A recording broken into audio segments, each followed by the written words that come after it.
imagine that even Romeo and Juliette was not seen immediately as very, very balletic music or easy music at all. It was seen like a very complicated story. There is a terrible say in Russia that is to play with the Shakespeare's words. There is no story more sad, Shakespeare would say, than Romeo and Juliette. They said there is no story more sad than Prokofiev's music in the ballet. That was a stupid thing to say, but many people took it as a flag. They said, нет повести печальнее на свете, чем музыка Прокофьева в балете. That's how it sounds in Russian. There is no story more sad than the music of Prokofiev in the ballet. Look what happens now. Together with Nutcracker, Swan Lake, Romeo and Juliet is most often staged, played music of all times composed for ballet, of all times, you know. So he knew what he was going to achieve. What was Russia or Soviet Union in the middle of the 30s? There were very strong orchestras. There were very strong singers. There were very strong ballet companies and stars, ballet dancers. Just to mention one name, Ulanova was dancing Juliet.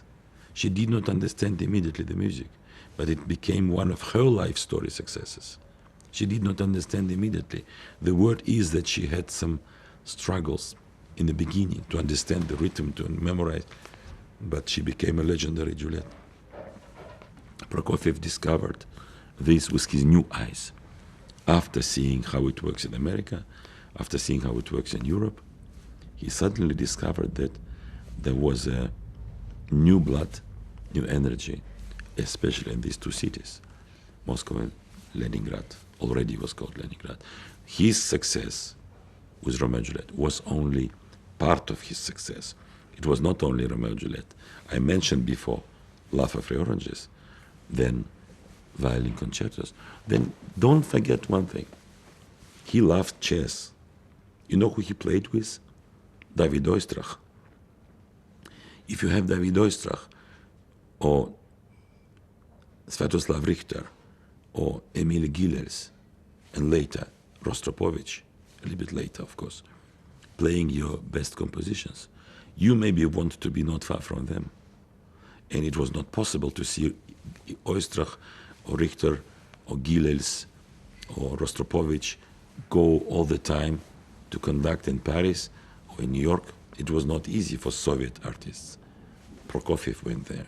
And they played his music regularly and very successfully and extremely well. These readings still remain historical and maybe the very best, because how you come and play better than Oistrakh? Maybe you know the secret. I don't know. Yeah? Or Rostropovich, Richter, Gilles, miraculous artists, and they were great orchestras,